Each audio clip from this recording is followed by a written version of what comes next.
Good morning, everybody. Good morning, good morning, good morning. Welcome to our April meeting. This is our first hybrid meeting. We've got a good group on the Zoom, and we've got a good group here in the library, the Betty J. Johnson Library. And again, welcome all of you. Please let us know if you can or cannot hear. We've got the mics on. We're going to try to be careful to speak into them. But I'll trust that we'll hear from our friends on Zoom if they can't hear. Let's begin as we always do with Lift Every Voice and Sing, if I can get it up here. So let me share. And of course, it's moved to something different. Just one moment.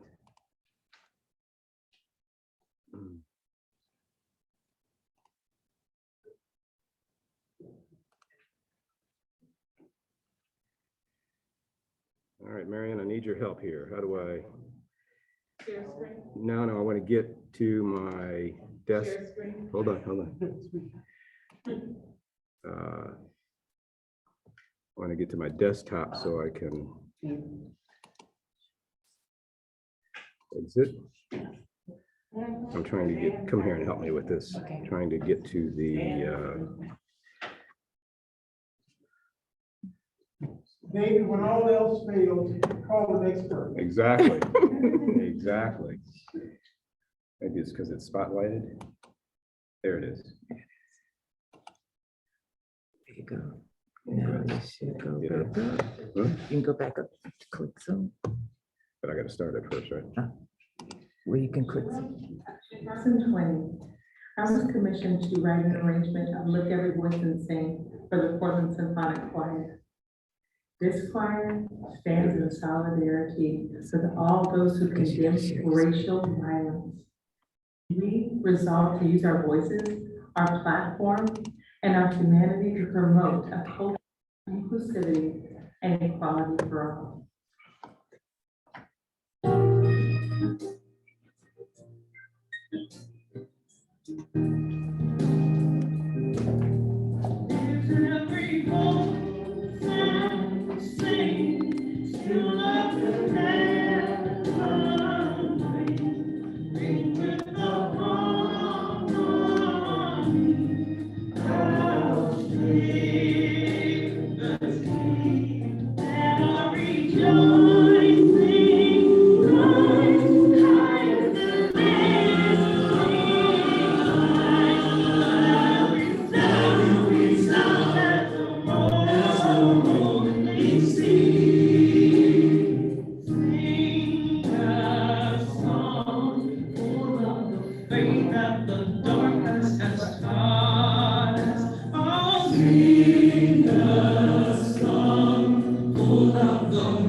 Come to the place for which our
Stop sharing.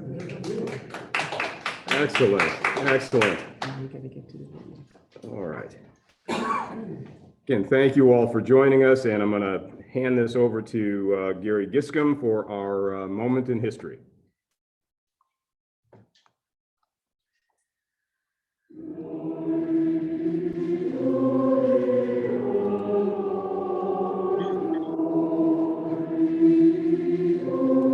You're on mute, Gary.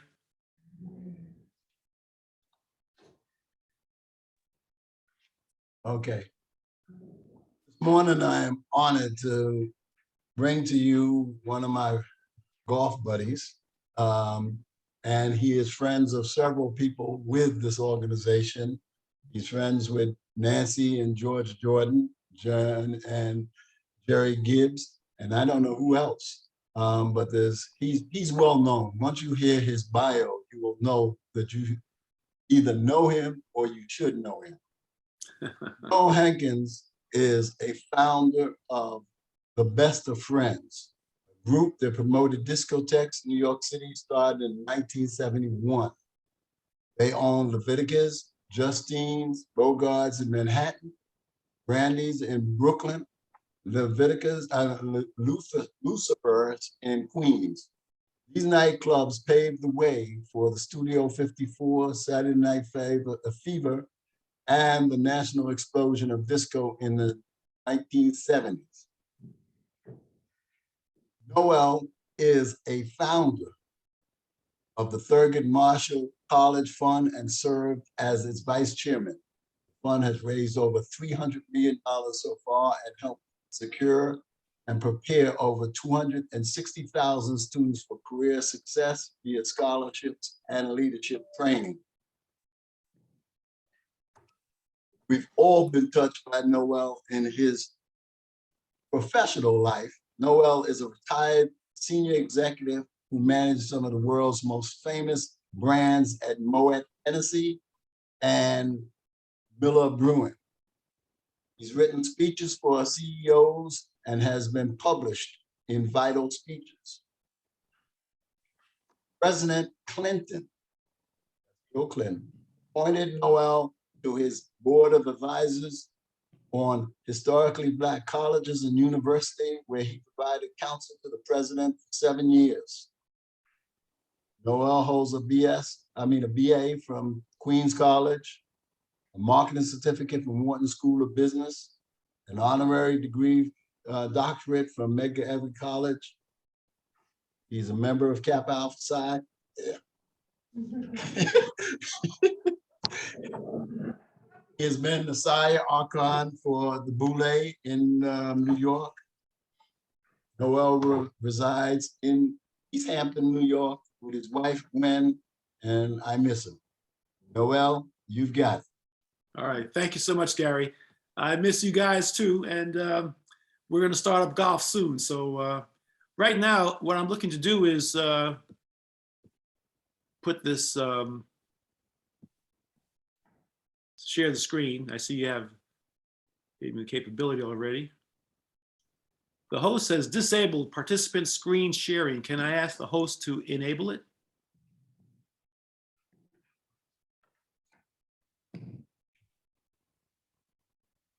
I have a brief presentation and then we can have a Q&A, I guess. Just let me find you on our screen here. Okay, sure.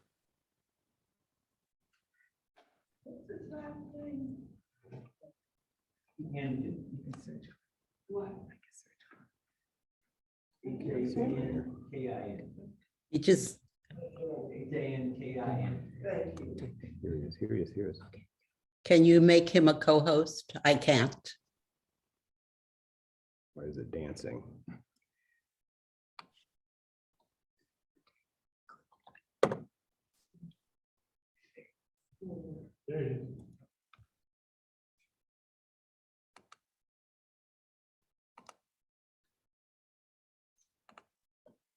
All right, Mr. Hankin, I think that's got it. All right, Okay. I see I'm listed as the co-host. So I'm able to share the screen. Okay.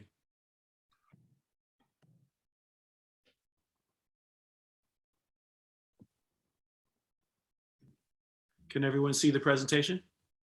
Yes. All right, great, great. Thank you all so much for this opportunity, and a special thanks to Gary Giscombe for inviting me to participate. I always love to have a chance to talk about After Dark because it's an important part of our history. After Dark, Birth of the Disco Dance Party is a book I wrote during the pandemic. And it's a story that's never been told about a group of recent college graduates who put together a network of discotheques in Midtown Manhattan that paved the way for Studio 54, Saturday Night Fever, and the nationwide craze of the disco phenomenon that happened in the late 70s. It took about 6 years for the rest of the country to catch up to where we were. The, whoops. Okay. Why is it the end of the slideshow? Oh, okay. It started off at the end. That's clever. Okay. The Best of Friends was a social club that I was a part of right after graduating from college. We all learned how to give dances as undergrads as part of our fraternity involvement. And when we graduated, we decided to do that on our own. A group of guys and I formed the Best of Friends. We gave dances with live bands like Junior Walker and the All-Stars, Booker T and the MGs, Eddie Palmieri, Jimmy Castor, Tito Puente. We always had two bands, one R&B, one Latin. Latin music was really big back then, at least in the Northeast. And when one band played, the other would take a break. In 1971, we figured that the technology, the advancements in sound, speakers and turntables enabled us to create a sound that rivaled live music.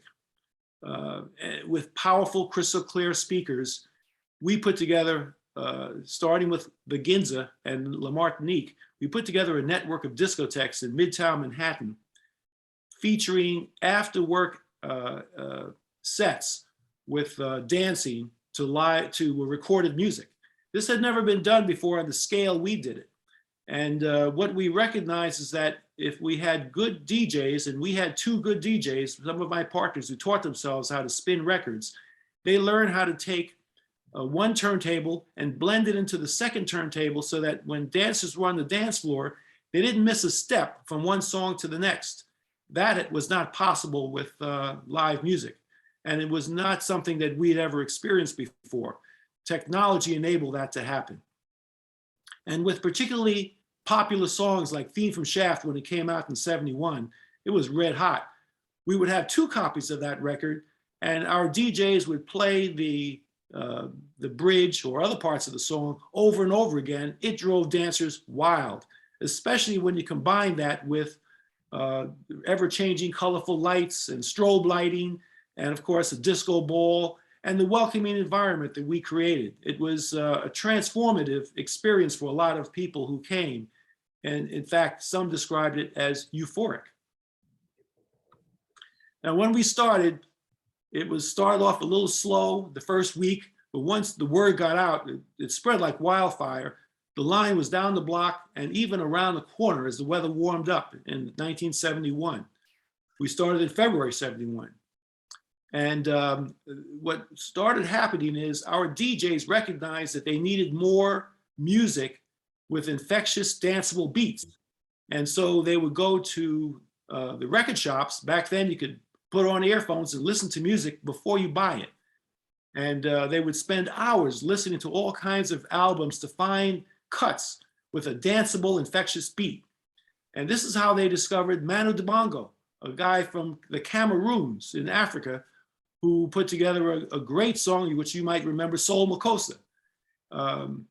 That was never played on the radio, but our DJs, Danny Berry, found that record. He also found Dennis Coffey, Scorpio, which was a big hit, never played on the radio. Incidentally, Frankie Crocker, who was the #1 DJ in New York at the time, big, powerful, extremely popular DJ, when he heard Dennis Coffey, Scorpio at our club, he decided to end his show every day with Scorpio. So he copied it. We also Danny discovered Love to Love You Baby by Donna Summers. Now you might be saying, well, that was a big hit. Yeah, it was, but before it was on the radio, the producers, George Morodo, a German producer, he was afraid to put it on the radio because he thought it might be viewed as pornographic, and he wasn't too keen on getting criticized. And he was fearful of that. And so he allowed it to be played at clubs, including our clubs, Leviticus and Justine's and so forth. And it was so popular, our patrons called the radio stations demanding to hear it. That's how it got on radio. So it was a sea change in the way hit songs were made. The disco era actually put the power in the hands of our patrons, not just our patrons, but other discotheque patrons, because we had competitors that popped up. The ones who catered to an African-American crowd, or largely African-American crowd, did not have a license. They did not have a cabaret license, which enabled dancing.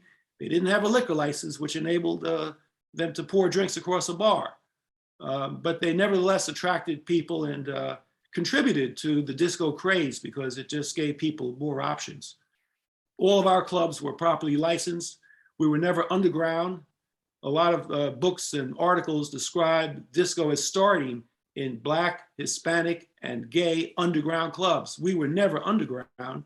We were always fully licensed and upfront and very visible. By 1976, the top 10 records on the Billboard charts were dominated by disco songs.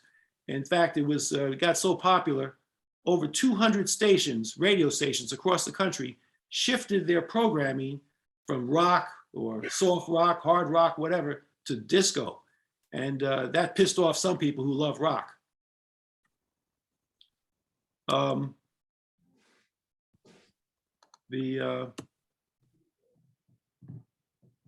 Just trying to get to the next slide here. For some reason, it's not behaving. There you go. The disco era was made possible by an unfortunate situation in New York City, financial crisis. New York City was under dire straits. In fact, a lot of big cities across the country were under financial pressure. But the crime in New York City was at an all-time high because there were very few uniformed policemen on the streets. And so crime was rampant. I know from personal experience, Brooklyn was like the Wild West back then. There were no police to come around, and people had after-hours clubs that lasted for years and no one bothered to check in on them.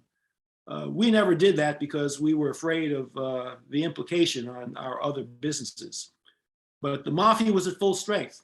Matty the Horse was the capo under the Vito Genovese crime family who controlled Midtown Manhattan, where all our Manhattan clubs were. So we were in his territory. And white flight was the result of all the problems, the high crime and the danger in the streets of New York. White flight enabled us to start the disco era because restaurants and clubs were hurting for business. Some of them on the brink of bankruptcy. They were hurting. And when we knocked on the door and said, look, we'll bring our crowd, you take the bar, we'll take the door. Some of these places were cautious. They didn't like the idea of having young Black kids coming into their club, but they had no choice in some cases. And so that was a revelation. We put together policies to help protect our patrons and to make sure that they were safe. And one of the smartest things I think we did that really helped us a lot is our admission policies in terms of dress. You had to dress up to come into our clubs. Men had to wear a jacket and remove their hat. No sneakers, no jeans. But it was more than that, because what happened was people didn't simply wear a jacket. They got dressed up as best they could. They put on their finest, because on any given night, they might bump into Calvin Lockhart or Earl Monroe or other celebrities, and they wanted to look their best when that happened. We also, unlike Studio 54 and some other discotheques who actually passed out drugs, we banned drugs. They were not allowed. If you were caught smoking, say in the bathroom, we banned you for a month. Other drugs had stiffer penalties. And fortunately, we never had to execute any of the more stringent fines that we put in place, because we never had any fights. When people dress up, it's interesting how it affects their behavior. They were well behaved. And we had an array of people at the club, ranging from senior corporate executives to mailroom clerks, from drug kingpins, some of the biggest in the country, who came through our clubs, and celebrities, politicians. They all came because our clubs in Manhattan, at least, were an anomaly. There was nothing else like it in Midtown. I want to just share with you some of the business decisions we made. You know, we were young, we had no business experience to really rely on. So what we did was we sat around that round table you saw in the earlier slide, and we simply talked through each issue as comprehensively as we could. And we generally came up with good ideas. Maybe the most important decision we made was to select an attorney to represent us, an attorney who had the most licensees in Midtown Manhattan. That meant that this attorney knew the area very well. We did not. We were kind of nervous about Manhattan because we were all Queens guys. And going to Manhattan was a big unknown for us. So we figured we needed to have a seasoned attorney who knew the area. And we got the most prominent, successful lawyer who represented dozens of accounts in Midtown Manhattan. I do believe, and I have no proof of this, that he also represented licensees for Matty the Horse, who controlled that area, for Vito Genovese. He was the capo. And I say that because when we had a problem with the mafia, our attorney figured out a way to call them off. The only way he could have called them off is because he had a relationship with them. Under legal counsel advice, we set up a separate corporation for each club. So if there was a liability issue at one club, it wouldn't affect the other clubs. Fortunately, we never had a liability issue. We did have a couple of robberies, but never any fights. We also created a buy-sell agreement for the membership so that all 8 of us, there were 8 of us in the group at the time, if one of us died or decided to drop out, we wouldn't have to go through any kind of nasty negotiation with the family or the estate. It was preset. And we viewed our patrons' safety as the top priority. And that's why we did some of the things we did. You know, single women came to our clubs very often by themselves. And when they left, if it was say 2 a.m., we would make sure they got into a taxi safely. We would have other people go with them, so it's a group, or we'd personally have someone put them in a taxi. We wanted to make sure all our customers were safe, and we took care of them that way. We also respected our competitors. Now, Queens and Brooklyn, we had a lot of competitors. Manhattan, no, because we were an anomaly in Manhattan. No other clubs we viewed as competitors. But in Queens and Brooklyn, we were in Black neighborhoods, and there were a lot of clubs and bars in the surrounding area, and we knew we were taking business from them. And so we wanted to maintain good relations. So we took several steps to ensure that. For example, when there were, I don't know if you know what a round robin is, but that's when club owners get together every couple of weeks or so, and they pick a night that's typically slow, and they hit maybe 3 or 4 clubs and spend some money there to help the business. So whenever was we participated in every round robin, and wherever we went, we always ran the bar, and sometimes buy a drink for everyone in the room, depending on the night. So we showed our respect to our competitors that way because we didn't want to create enemies, and we knew we were taking a lot of business from them and hurting them financially. We also did something that was illegal. On a Friday night or Saturday night, every so often we get a phone call.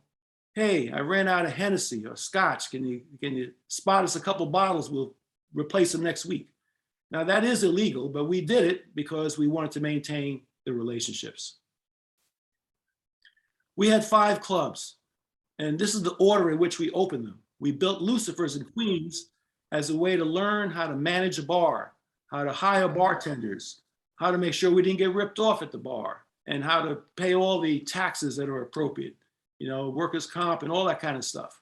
So we put systems in place for that, and how to pour drinks.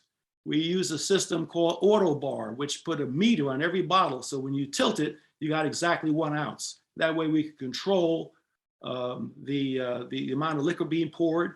And it had a meter on it. So you read the meters at the beginning of the night and at the end of the night, and you do the math and you figure out how many drinks were served approximately, because some drinks had more than 1 liquor. But that was a clever way for us to manage the bartenders and keep them on their toes. Leviticus and Justine's were our 2 clubs in Midtown Manhattan. Leviticus, our flagship. They were Midtown West. Brandy's was our club in Brooklyn. And then we opened Bogart's Midtown East. After about 3 years or so, we knew we had to vary the entertainment experience, because discos, while still flourishing and growing rapidly among whites, was more flatlining. Not, when I say flatlining, not dead, but not growing anymore among blacks, because it was 3 years later we had that experience. So what we did was we varied the entertainment by introducing live music every Thursday night. And it wasn't just live music, it was name acts like Cuba Gooding, Curtis Mayfield, Taste of Honey, the Originals, Blue Magic, and so on, all name acts. And if you read my book, you'll see that Prince came by to see if he could play one Thursday night, and CP, who controlled the bookings for us, turned him down, because at the time, nobody knew Prince. He wouldn't have been a draw. And he made the right decision. Nobody knew him. Nobody would have come. We wouldn't have had a good turnout. A year later, Prince hit a home run with his album called Prince. And at that point, he was too big for us. So he didn't go up gradually. He shot up real fast. But we had roller skating parties, bathing suit parties, costume parties. We had a flow of celebrities and personalities. We didn't solicit them. They came on their own, but it helped to make the experience special, and made people want to dress up for the occasion because they knew it would be special. We also rented the 2nd floor above Leviticus and created an art gallery and jazz reception area. We had weddings up there. We got Billy Cobham and Cobham's Coalition to organize jazz every Sunday afternoon. And that proved to be very successful. Ed Koch, for example, announced Jazz Week from Leviticus because of the importance of the venue at the time. Here are some of the quick, I just go through this very quickly. Is Cuba Gooding, Phyllis Hyman, that's Vaughn Harper on the far right. Roller skating party, it's a bathing suit party, don't want to miss that. And here are the Dow twins, who managed Othello for us, which we renamed Justine. We started off with Othello's, and when we renovated the room, we changed the name to Othello. The Dow twins are flanking Andy Warhol, the blonde guy, Valentino, the fashion designer, and Liz Taylor. Elizabeth Taylor took her shoes off and danced barefoot. That's the way she did it. And here are the 3 women closest to the camera. Here are the Pointer Sisters. They were at their peak when they came to party at Leviticus. Here's Earl of Pearl Monroe, Walt Clyde Frazier, Curtis Mayfield, all at Leviticus. And here are the 8 members. And I want to quickly tell you what happened to them. Tony and Danny stayed in the business. They built a club in Queens, a fairly large club, which they managed and operated for 30 years until they retired in 2017. CP took over the liquor concession at the world famous Apollo Theater. This is after our last club closed down, discotheque closed down in 1987.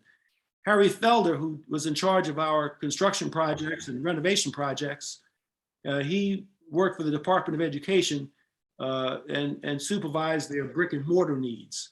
Noel and Andre went back to advertising. We worked for large ad agencies. Wayne became a criminal court judge, and Mal, who was a part owner of WBLS in New York, one of the large radio stations here in New York, he worked for them in their sales department.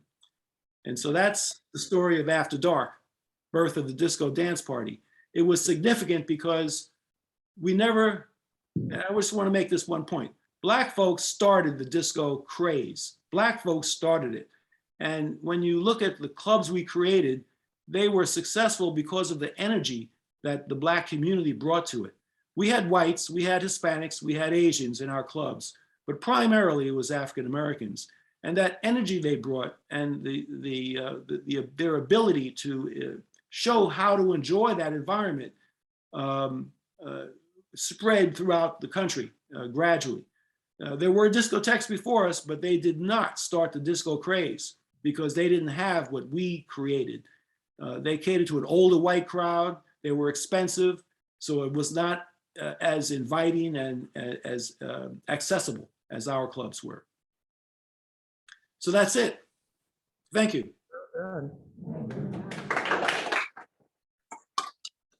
Thank you, Noel. That was wonderful.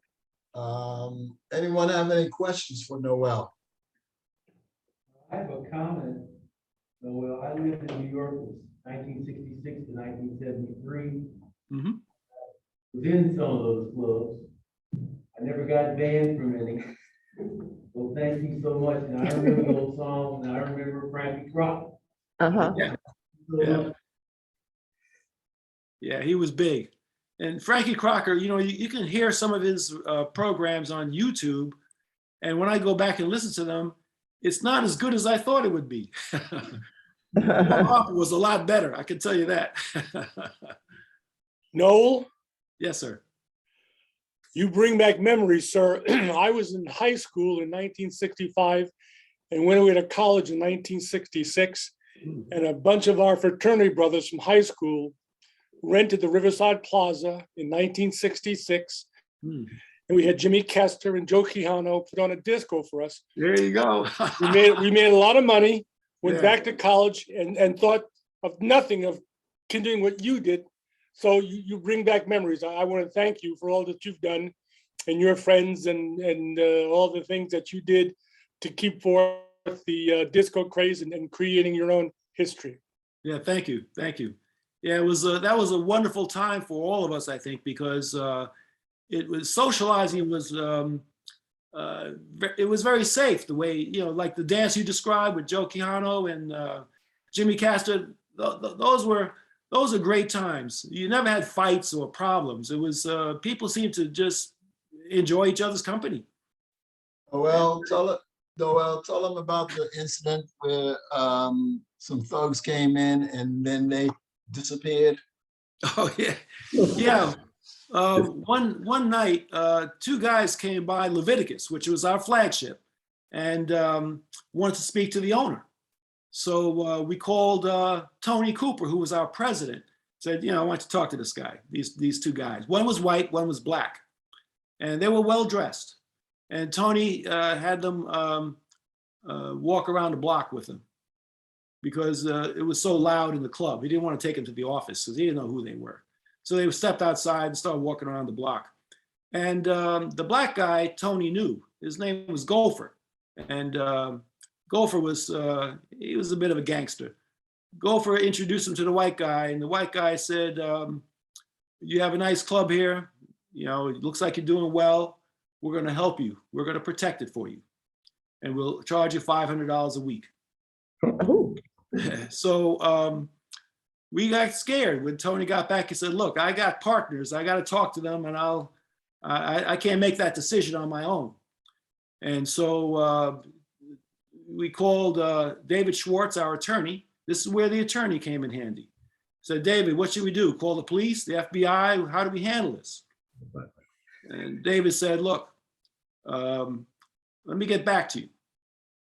He called back a little while later and said, here's a phone number. You call this number. Next time they come, call the number and say, this is Tony Cooper when they answer, and pass the phone off to the white guy. So he passed the phone off to the white guy when that happened. He came back 2 days later.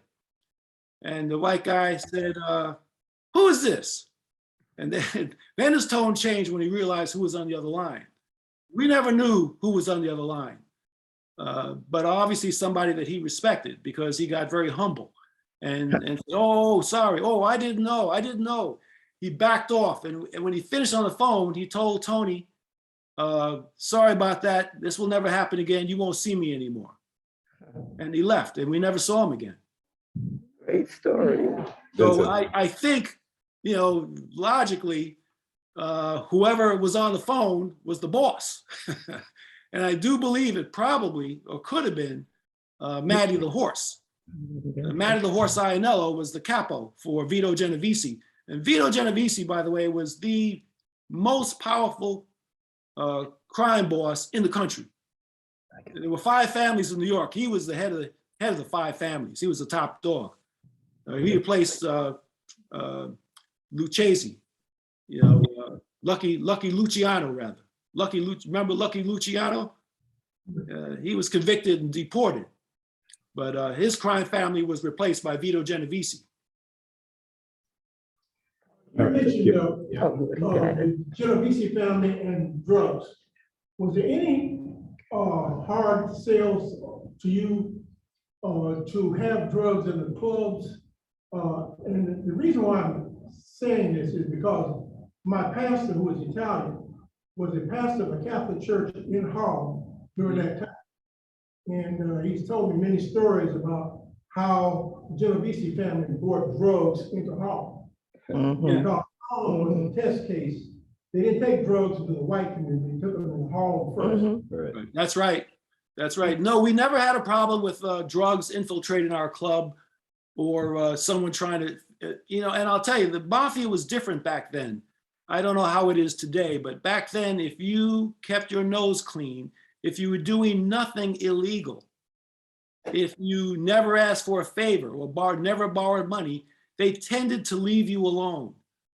If the mafia saw that you were doing something illegal, you know, like Studio 54 did, you know, skimming off the top or hiding money in the ceiling, like Ian Schrager and those guys did, then they'd come after you. Or if you borrowed money or needed another month to pay your rent, they would come after you. I say, you know, needed time to pay rent because Othello's, renamed Justine's, was in a building owned by Matty the Horse. And when we signed the lease, he was present. We didn't know who he was. He was just, you know, Matty Iannello. We didn't know he was part of the, we didn't know he was a capo at the time. But he was our landlord. And they left us alone because they knew, and I think this is because of our attorney, they knew we were clean and we weren't looking to get involved in anything. Well, I'm going to thank you for the group. I don't know if David wants to say anything, our president, but thank you very much. It's been a pleasure, and I look forward to seeing you May 24th. Absolutely. Thank you. Thank you. Thank you all. Appreciate it.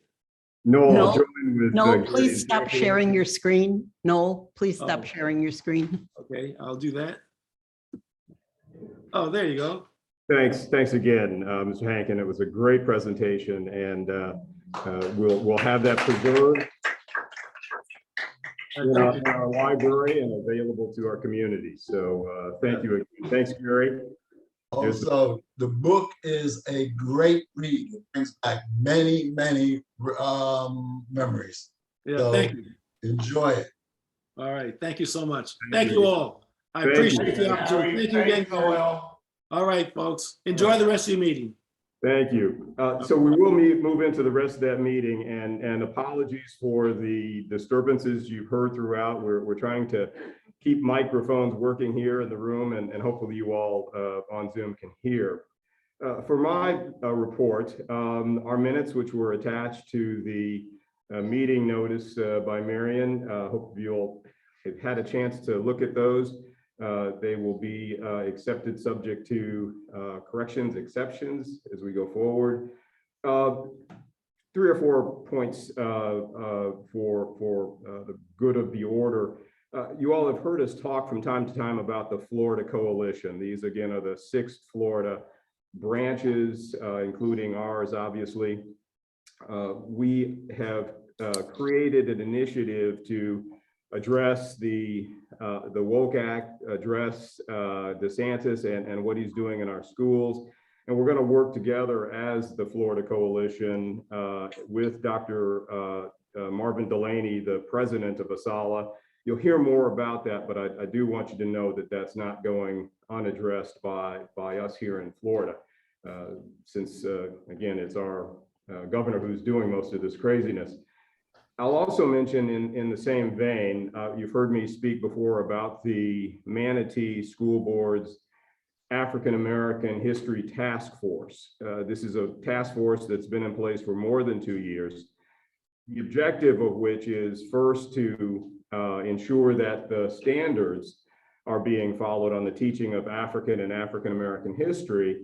And the second objective is to have Manatee recognized by the Department of Education, the Commissioner of Education, as an exemplary school under those standards.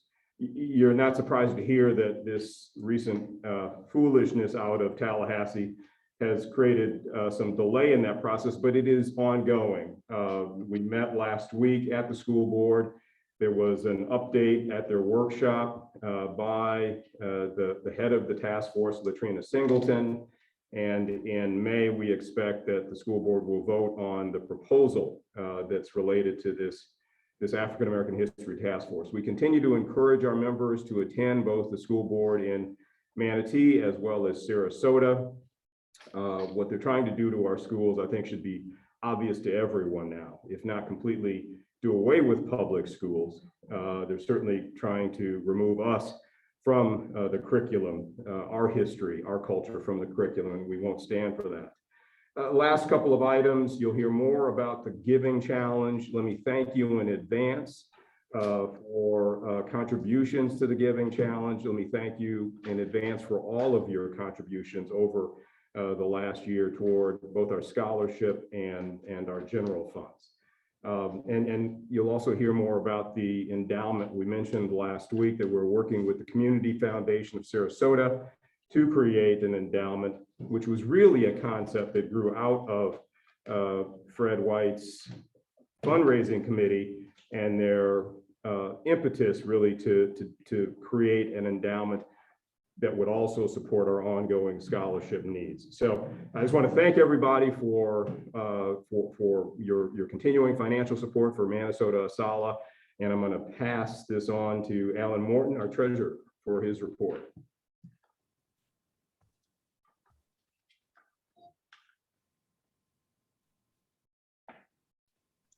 Now you're unmuted. Okay, I have an assistant, as you notice. Thank you, Roberta. Just a story. When we first started dating, one of our first places we went to was Leviticus. Okay, so we're a part of this somehow, some way. But I want to continue where David left off, and I want to thank everybody for their contributions and their involvement in ASALH. I have had the privilege of reading everybody's checks, credit card deposits, etc., for the past year, and I thank you from the bottom of our heart, as do and as well our students. I want to talk about 4 numbers that highlight our commitment and our capacity to do very good things. And those 4 numbers, let's see, can you share the screen with the financial statements, please? Marion is working on it. Okay. You're a co-host, so you could, Marion, what do you recommend here? There we go. Oh, that's not good. That's not. Can you see anything? I can't say anything. Can anyone see that? Yeah, why don't you cancel out of that, Marion? And Alan, we made you a co-host, so you should be able to share your screen. Okay, I don't have the technical skills to do that, so I'll take you through the four numbers that are most important for my presentation. As I said, I'm thankful for everybody's contributions, and there are four numbers I want to share. The first one is the 360 funds contribution for the month of March, 4752. But they really are the tip of an iceberg of a bigger story. If you look at all the numbers and all the credit card receipts and everything else and all the checks, our total intake from 360 campaign for this year from October is 17,224. I think it's a very significant number, 13,972 in checks and 3,252 in PayPal. This represents a contribution of roughly 40 people and 40 families. So this is a very significant thing. And I think our students would be grateful, as is the scholarship committee. So I think that's a very significant accomplishment. I want to highlight that. The other two numbers I want to talk about are very related. 16,567 for dues memberships, and just as important, dues payments of 26,600. And Rita will talk about this, but this represents a robust and constant membership and our growth and commitment to doing good things in our community. So again, those numbers are important. They're related with the show, our commitment and our capacity to do good things. The last number I want to talk about is 4,500 is towards the bottom of my statement, and it represents the tuition payments for 2 students. And so again, we have the capacity and the commitment to do well for our students. Gary, just admit it. Oh, Admit Gary. okay, admit Gary. Alan, you don't have to do that. I took care of it. Okay, so I don't know what that meant, so I'm glad it's done, okay. All right, so those are my main remarks. Again, the significance, the large contribution for the 360 fund, the robust membership that Rita will talk about, and our capacity to pay that, and our continual commitment to students. And that's my report. And thank you again for your contributions. Thanks, Alan. And thanks, Roberta, for your help. We'll now move to Rita's report, membership. Thank you. Alan, I have a question. Yes, sir. That first number from the 360 is confusing to me because Okay. I don't know how much is in 360 for the endowment and how much is in 360 for actual scholarships. Okay, I haven't separated that out yet. Right now, I'm just reporting the total. We have to go back and we have to look at it piece by piece, but they're in there. But right now, I'm just giving you the gross numbers, and we will have that number broken out. Okay, because Okay. the numbers need to be broken out to let the scholarship committee know how much money is available for their use in the next cycle and how much money is in the 360 for endowments. I agree, and I've talked to David about that, and I've talked to Harry about it, and we're going to find out before we start spending money. So it's important, and I think your point's a good one, and I thank you for bringing it up. But you're exactly right. Good morning, everyone. Such a pleasure to see some of our members here in person finally. I also want to welcome all our members who joined us via Zoom. Like Alan said, we did have a really robust membership campaign, thanks to our membership committee, and thanks to all of you who rejoined or joined as new members. Currently we have 379 members. Yay. We have 22 institutional members that I want to talk about because we want you to support our institutional members. We have Bay Park Conservancy, it's a brand new institutional member. Boxer Diversity, a new Community Foundation of Sarasota. Education Foundation of Sarasota, Embracing Our Differences. Hermitage Artist Retreat. John and Ringling Museum of Sarasota. Key Corral. League of Women Voters of Sarasota. Marie Selby Botanical Gardens. Multicultural Health Institute. New College of Florida. Usher, Lifelong Learning, Sarasota Arts Museum, Sarasota Opera Association, Support Our Schools, United Church of Christ, University of South Florida, Van Wazer Performing Arts Center, WB West Coast Black Theater Troupe, and WSF.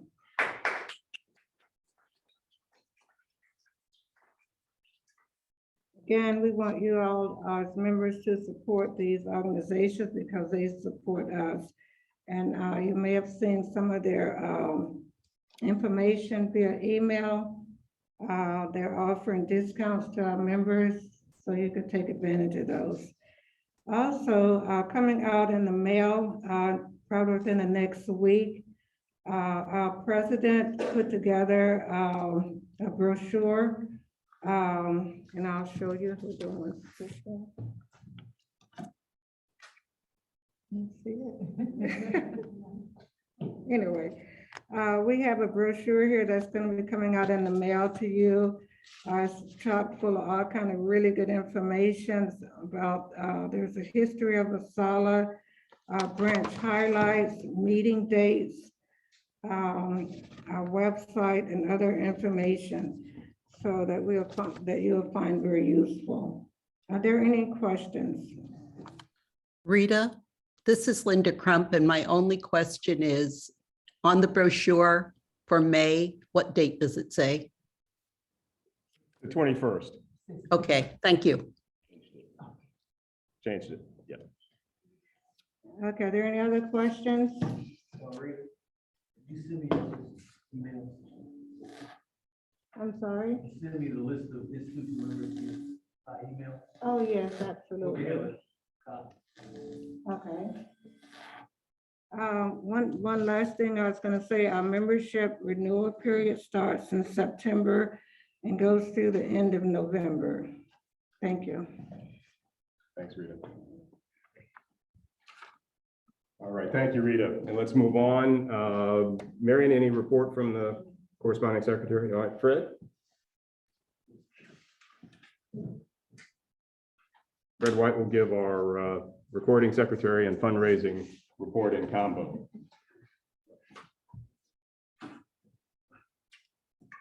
Good morning, everybody. We've accepted the minutes subject to correction, so I'm going to go straight to the chase with respect to fundraising. Alan Morton has indicated to you what we have gotten in 360 funds, and we have additional scholarship funds. And what the board is tasked to do, as he mentioned, we've got to, in combination with the scholarship committee, determine how much money we're going to spend now and how much we're going to leave for endowment purposes to spend later. And that's a conversation we're going to have. In the past, I think we kind of spent everything we got at once. Maybe not, maybe that's true, maybe it's not. The bottom line, we don't really have a policy in writing about how we do this, so we got to make sure we do it going forward.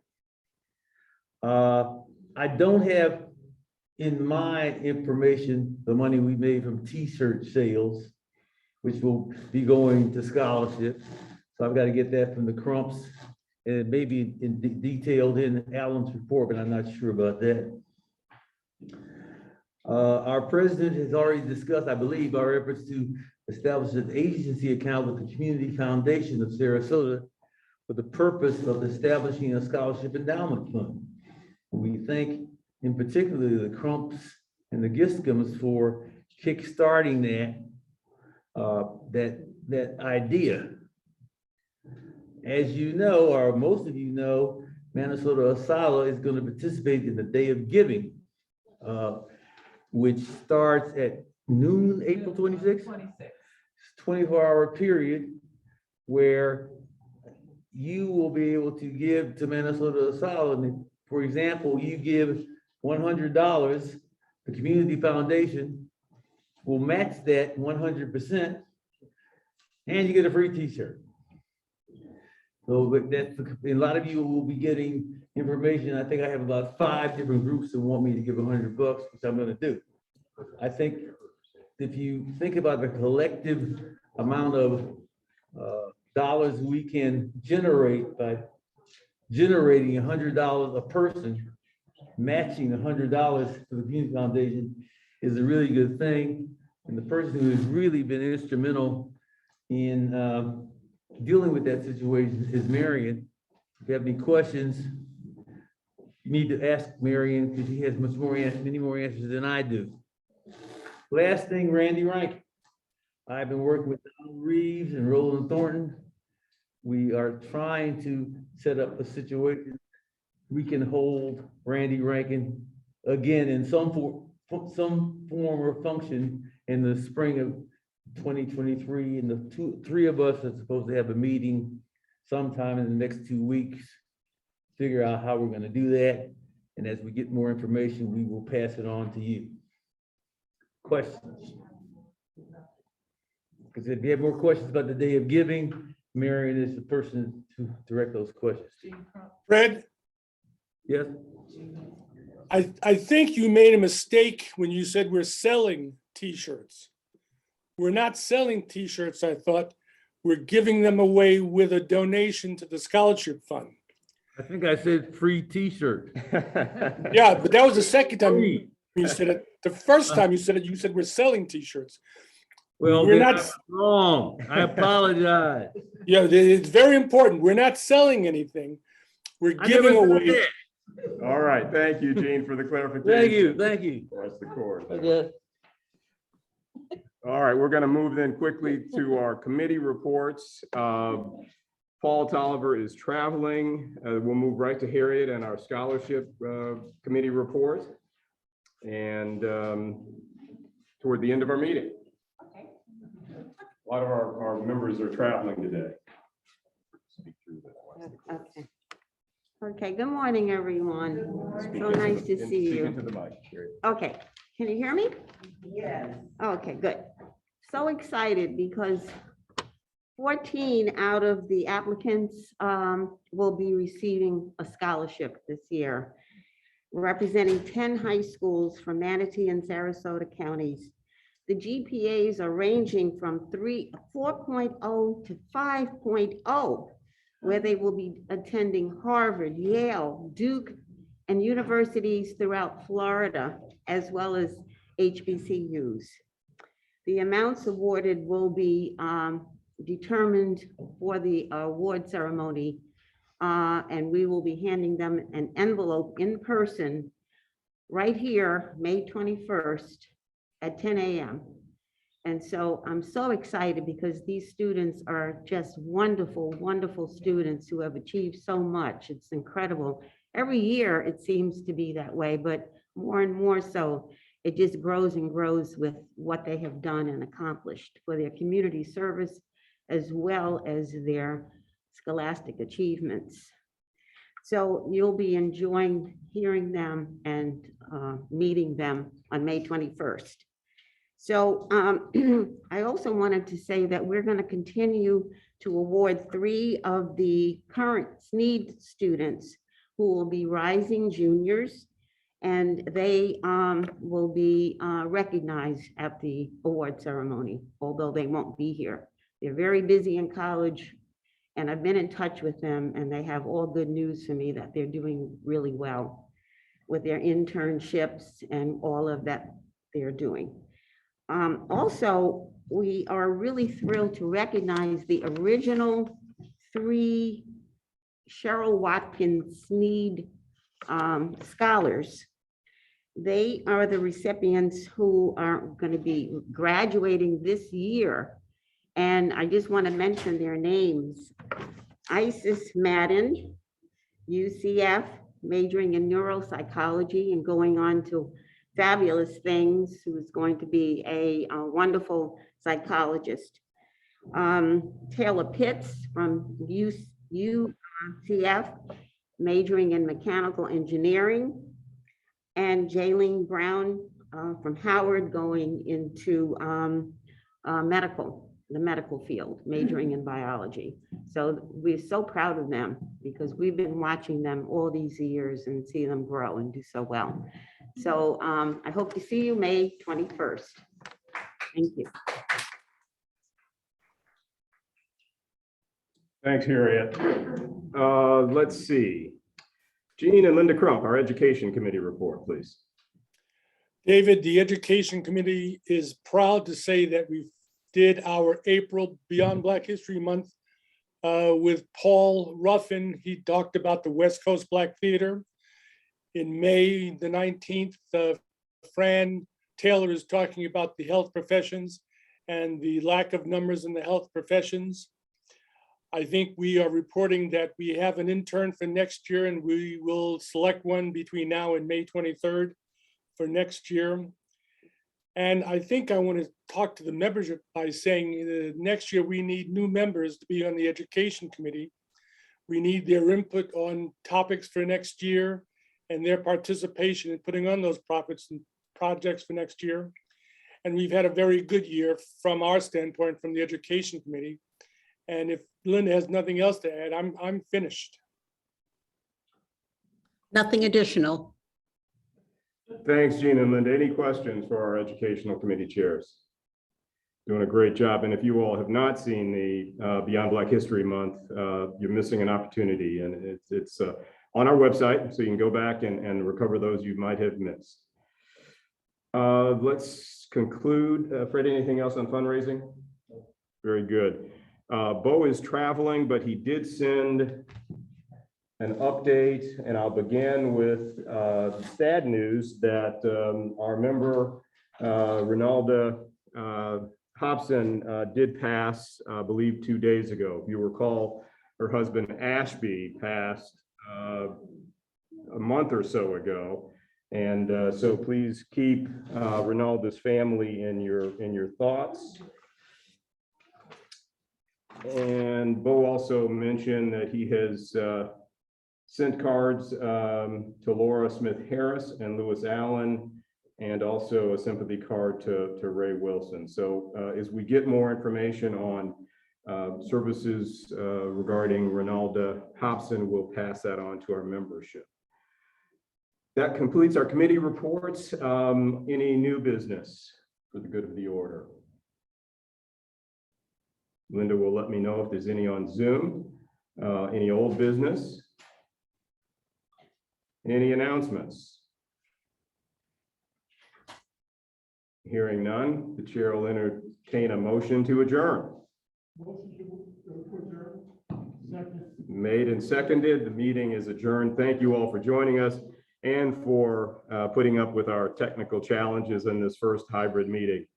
We're going to try this again in May with our scholarship awards, and hopefully we'll have some of the technical glitches out and hope to see more of you join us. So again, thank you and have a great weekend. And David, you could stop the recording. Thank you, David. Good meeting.